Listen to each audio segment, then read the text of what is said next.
உங்களுக்கு ஏன் சந்தேகம்? ஏன் சந்தேகம்? பாருங்க, இப்படி எங்க ஆள் சும்மாவே இருக்க மாட்டாங்க. அடுத்து டிவிக்கேவில் ஒன்று சொல்றேன் சார் ஓப்பனா, உடனே நீங்க இப்படி எடுத்துக்காதீங்க.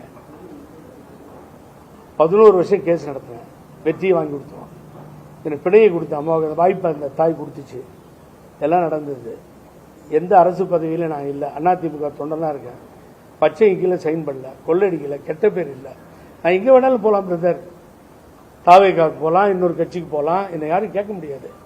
அந்த கட்சியில அனுபவிச்சுட்டு கொள்ளடிச்சுட்டு எம்பியா இருந்துட்டு எம்எல்ஏவா இருந்துட்டு அந்த முகாந்திரத்தை தேடி தன்னை வளர்த்துக்கிட்டு இருக்கான் பாருங்க, அவன் போகும்போது தான் துரோகமாகும். செங்கோட்டையன் துரோகம் பண்ணாருன்னு நான் சொல்ல வரல. அவரை போட்டு இல்ல, அவன் கரெக்ட், அவர் போட்டு இருக்குன்னா என்ன பண்ண முடியும்? எவ்வளவுதான் இருக்கிறது. அப்புறம் கட்சி விட்டு எடுத்து அவர் எங்க போவாரு?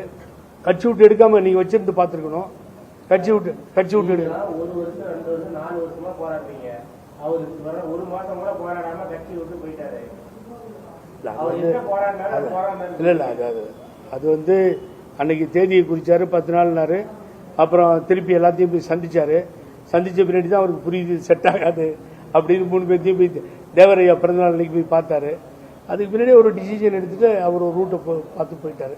அது எனக்கு அதுல வந்து அவர்கிட்ட கேட்டேன், அன்னைக்கு நான் வந்து எந்த உடன்பாடு இல்லை, இப்ப எடுக்கல முடிவுன்னாரு. அவர் அந்த கட்சிக்கு போயிட்டார். நம்ம என்ன இண்டிவிஜுவலா